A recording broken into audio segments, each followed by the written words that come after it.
No vídeo de hoje você vai conferir o que não te contaram sobre ônibus DD, e para isso eu vou trazer aqui dois pontos. O primeiro tem a ver com a configuração dos ônibus DD comparada aos ônibus baixos. O segundo tem a ver com a questão da idade dos ônibus e como o marketing de idade dos ônibus influencia na maneira como você enxerga a viagem de ônibus. Esses dois tópicos serão bem abordados aqui nesse vídeo, então para conferir, fica comigo até o final.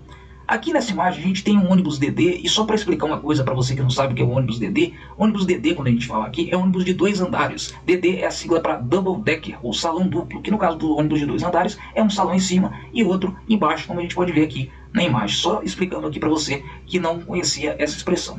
Agora que a gente explicou isso, vamos então ao tema do vídeo.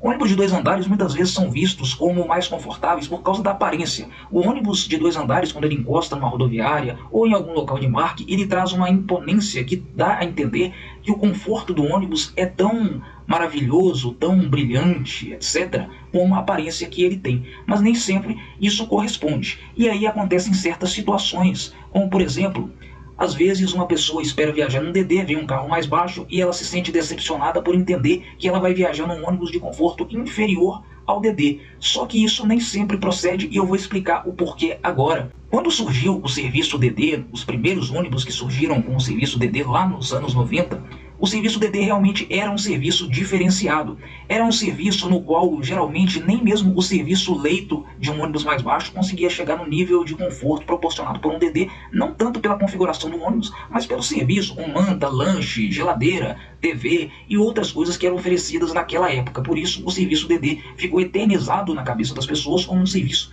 diferenciado. Mas hoje em dia, pelo menos de uns 10 anos para cá que eu tenho percebido, os empresários têm comprado muito ônibus DD para conseguir ter 2 ônibus em um e assim economizar despesas. Então, ao invés do empresário comprar um ônibus em configuração executiva e outro em configuração leito, o que faria com que ele tivesse que gastar 2 vezes com manutenção, combustível, IPVA e outras despesas mais, ele compra um ônibus só que tem as 2 configurações em um. Mas o serviço executivo e o leito que ele entrega, pelo menos de acordo com relatos a que eu tive acesso, geralmente ele tem o mesmo nível de qualidade que teria no carro baixo como esse daqui da imagem. Seria basicamente a mesma coisa, só que ao invés de serem 2 ônibus baixos, ele simplesmente pegou esses 2 serviços e colocou em um ônibus maior, que no caso é esse DD aqui. Lembrando que aqui a gente está usando de exemplo o Marco Polo G8 DD, mas pode ser qualquer modelo de carroceria de 2 andares, só para critério de exemplo mesmo.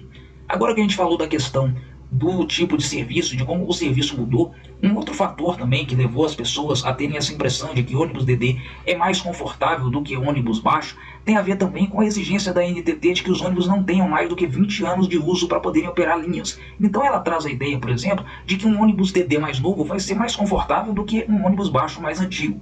Nesse caso aqui, a gente está pegando 2 modelos, um DD e um baixo, que são do mesmo modelo, que provavelmente tem a mesma idade. Então não vai dar para fazer um comparativo tão legal de idade assim, como eu gostaria, mas é só para a gente poder exemplificar aqui em termos de altura. Muita gente vê um ônibus mais baixo, mais antigo, compara com um ônibus DD mais novo e acha que o ônibus mais baixo, por ser mais baixo e mais antigo, vai ter um conforto inferior ao do DD. Mas na verdade, isso tem muito mais a ver com a configuração que o empresário escolheu do que propriamente com o tamanho do ônibus ou a idade. Um ônibus pode ter, por exemplo, 15, 20 anos de uso, mas ter uma configuração semi-leito com 42 lugares, ou talvez até um pouquinho menos, 38 lugares, uma capacidade um pouquinho menor, e assim tem mais espaço interno para os passageiros, além de ter geladeira, frigobar, outras coisas que trazem mais conforto.